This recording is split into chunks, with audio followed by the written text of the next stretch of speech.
Somewhere in the Russian countryside, a locomotive sits on a siding, and the first thing you notice is that it looks wrong. Not broken, not neglected, just slightly too big for the world around it. Too tall, too wide. A single round headlight stares out from the front of a smoke box the size of a small car, and beneath it, a five-pointed star. The paint is a deep bottle green, the wheels a startling red. Stand beside the thing, and it feels like it was built for a country running on a different set of measurements than everyone else. In a very real sense, it was. For decades, travelers who crossed into the Soviet rail world came back describing the same uncanny feeling. Engines familiar enough to read as locomotives and foreign enough to seem like they'd rolled out of a parallel 20th century. People reached for easy explanations. It's the Soviet aesthetic, it's propaganda, it's secrecy. And propaganda is part of the story. We'll get there. But the deepest reasons a Soviet locomotive looks so unmistakably itself have almost nothing to do with taste. They have to do with the exact distance between two steel rails, with the empty column of air above the track, with cold that could freeze a man's breath to his collar, with a planning system that hated variety, and with a decision made in the 1840s by an American engineer who never once rode a Soviet train because the Soviet Union wouldn't exist for another 70 years. So why did the locomotives of this one enormous stretch of the world end up looking like nothing else on the planet? The answer is layered, and it starts at the very bottom, with the ground itself. Every railway on Earth begins with a single number, the gauge, the distance between the inner faces of the two rails. Most of the world settled on roughly 4 feet 8.5 inches, a figure inherited more or less by accident from early British colliery tramways. It became the standard across Western Europe, North America, China, and most everywhere the British built first. Russia went wider. Russian and later Soviet track was laid to 5 feet, 1,524 millimeters, later nudged to around 1,520. That's only about 3 inches broader than standard. It sounds trivial. On the scale of a single locomotive, it is anything but. Here's where the story picks up a strange character. In 1842, the Russian Empire was planning its first serious main line from the imperial capital to Moscow and sent engineers abroad to study the most advanced railways of the age, which at that moment meant the United States. There they met a talented American engineer and hired him onto a long contract to help build the line. He recommended the 5-foot gauge, already common in the American South. More stable than the narrower standard, he argued, and roomy enough for larger, heavier machines. The Empire took his advice. That engineer's name was George Washington Whistler. If the surname rings a distant bell, it should. His son became one of the most famous painters of the century, the man behind the portrait everyone knows as Whistler's mother. The father, meanwhile, quietly helped fix the width of a rail network that would one day stretch across 11 time zones. Now you may have heard a more dramatic explanation. The story goes that Russia chose a wider gauge deliberately as a defense so that any invading army arriving on standard gauge track would be stopped cold at the border, unable to run its trains onward. It's a wonderful story. It gets repeated constantly, and it's almost certainly not the real reason. When Russia picked its gauge, there was barely a standard gauge to differ from. The whole world was still arguing about it. The choice came down mostly to engineering advice and cost, not military paranoia. And here's the part that quietly demolishes the legend. The wider gauge never actually kept anyone out. In both world wars, invading armies simply relayed the track. German engineers pushing east could shift one rail inward along the existing sleepers and convert broad gauge to standard in hours. And when the tide turned, Soviet crews did the same in reverse. The wall that was supposed to stop armies was respaced by every army that reached it. But whatever the reason it was chosen, the effect on the machines was enormous. A wider gauge means a wider frame. A wider frame means you can hang a bigger boiler between the wheels, a fatter firebox, more grate area, more room to make steam without making the locomotive any longer. And that's the first ingredient in the Soviet look. A certain planted, big-boned width, the whole body grown to match. Width you can see on the ground. But Soviet locomotives weren't just wide. They were tall, almost cartoonishly tall, with high-mounted boilers and towering cabs. Where did all that height come from? For that, you have to look up. There's a second number that shapes every train, and hardly anyone outside the industry has heard of it. The loading gauge, not the width between the rails, but the size of the invisible box the train has to fit through. Every bridge, tunnel, platform edge, and signal gantry along a line together defines a tunnel of clear air, and nothing on the tracks may poke outside it. In Western Europe, that box is fairly tight. The common continental standard runs about 3 and a bit meters wide and something over 4 meters tall at the center. British lines are tighter still, one reason British trains feel so cramped. Their design squeezed for a century to clear Victorian tunnels bored for much smaller trains. The Soviet box was gigantic. The standard Soviet loading gauge allowed rolling stock up to about 3.4 meters wide and a remarkable 5.3 meters tall, measured from the top of the rail. That's wider than the European envelope and, crucially, more than a full meter taller. A meter. Picture that difference standing next to a person. It's roughly the height of a child, added on top of the entire machine. Why so generous? Partly timing, partly geography. Russia built much of its network later and across wide-open country without a dense backlog of ancient tunnels and cramped medieval city approaches forcing everything to stay small. When you're laying track across 1,000 kilometers of flat plain, you can build your bridges and clearances as big as you like from the start. So the Soviet system baked in a huge clearance envelope early and then never had a reason to shrink it. Give an engineer that much room and they'll use every centimeter. Soviet designers stacked their boilers high and built their cabs tall and boxy.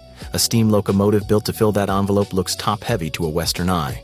The boiler floating near the roofline, the running boards riding high, the whole silhouette stretching upward in a way European loading gauges would never permit.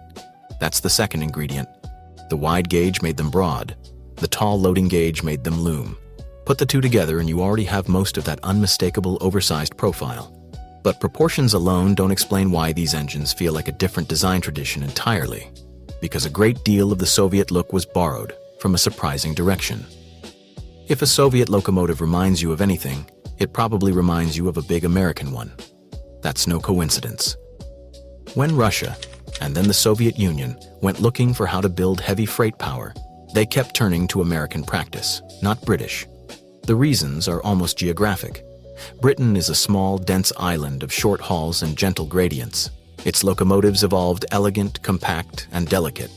America was a continent of vast distances, heavy tonnage, and punishing grades. Its locomotives grew big, rugged, and simple, built to be worked hard and fixed in the field.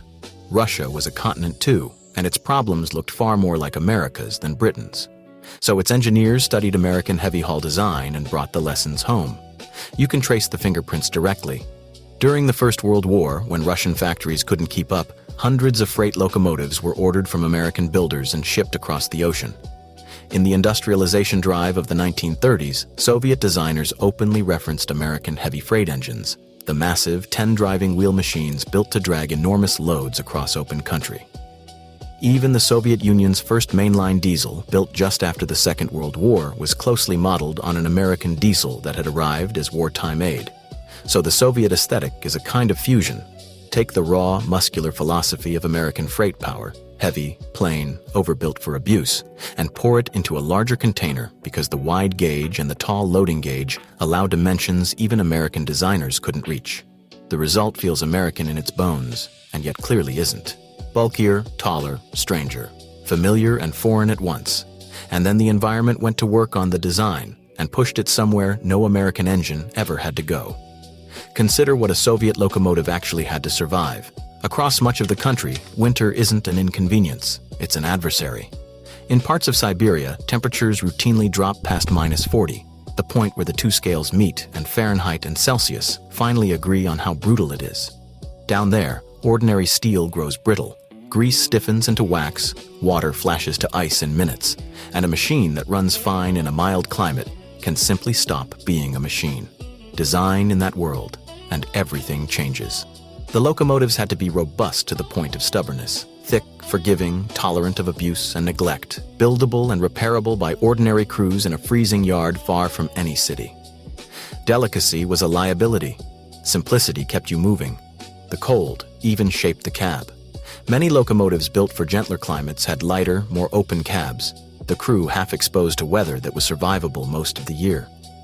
On a Soviet locomotive, the cab is a fully enclosed steel room, sealed against a cold that could kill, and that boxy buttoned-up shape became one of the signatures of the type. Not a style choice. The difference between a working crew and a frozen one. Then there's the sheer size of the country, which created its own strange design problem, and one of the oddest-looking machines in the entire story. Much of Soviet Central Asia is dry steppe and outright desert, where a steam locomotive's endless thirst for water turns into a serious obstacle. A steam engine drinks enormous quantities of water and boils it away as exhaust, crippling in a region with almost none to spare. So Soviet engineers built condensing locomotives, machines that captured their own spent steam and cooled it back into water to reuse. To do it, they trailed a long, boxy tender, packed with radiators and fans that looked less like a coal tender than a rolling factory unit, louvered and finned and humming. It let the engine cross hundreds of kilometers of waterless country between refills. A landscape with no water produced a locomotive that carried a water recycling plant on its back. Geography, written straight into the shape of the machine. And that single central headlight, glowing from the front of so many Soviet engines like a cyclops eye, partly practical, partly iconic. A big, bright beam to pick track out of enormous darkness, mounted dead center, with the red star often sitting just below it. Function and symbol welded together on the smokebox door. If you're enjoying this trip through the logic behind the machines, take a second to subscribe. We dig into the engineering and history behind the world's railways every week. So far, we've talked about forces of nature and physics. But some of what makes a Soviet locomotive look Soviet was entirely man-made. The way the whole country decided to build things. In most of the railway world, locomotives came from competition, different companies, builders, and railroads, each with their own ideas, producing a chaotic and glorious variety. Dozens of classes, endless one-offs, machines evolving in a dozen directions at once. The Soviet system was the opposite of that. It was centralized, planned, and allergic to unnecessary variety. A relatively small number of standard designs were chosen, approved, and then produced in staggering quantities across a handful of enormous state factories. The goal wasn't diversity. It was uniformity, the same proven machine, stamped out again and again and again. The numbers are hard to believe. The most produced steam locomotive class in the Soviet Union was a plain 10-wheeled freight engine that stayed in production with updates from before the First World War until the late 1950s. Around 11,000 of them were built. 11,000. It is, by a wide margin, the most produced steam locomotive design in the history of the world. No other single class in any country comes close. And it wasn't alone. One freight class ran past 3,000 examples. A single post-war diesel design topped 13,000 units. Where a Western railway might roster a colorful mix of hundreds of small classes, a Soviet region ran vast fleets of near-identical engines, line after line of the same silhouette through the same landscape. Standardize that hard, and every locomotive becomes a member of a family, the resemblance overwhelming.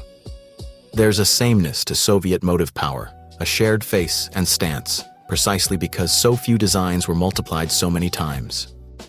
Individuality was the enemy of the plan. You can even read the logic in the names. Soviet classes were often designated by a letter and a number, and the number frequently wasn't a serial or model code. It was the axle load, the weight each axle pressed onto the rail in metric tons. The machine was labeled by how hard it leaned on the track. A small thing, but it tells you everything about the mindset. A system that treated locomotives the way it treated most things, as standardized units of capacity, defined by their numbers, produced to plan. But those letters in the class names hide something less clinical, because a few of them weren't engineering codes at all. They were political statements. And that's where the machines stop being purely practical and start carrying a message.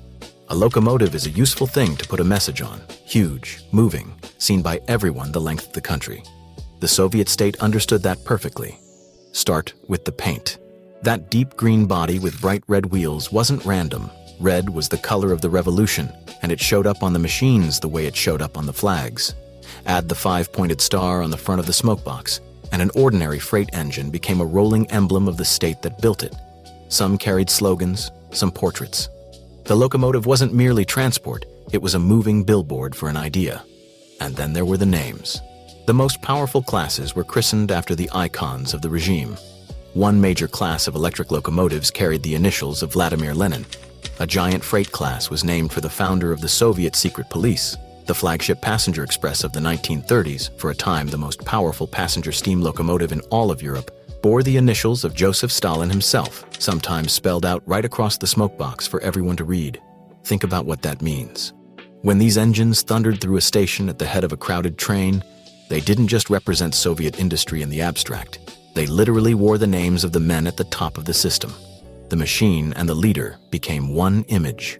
Power, in both senses of the word, riding the same set of rails. Which is why de-Stalinization reached even here.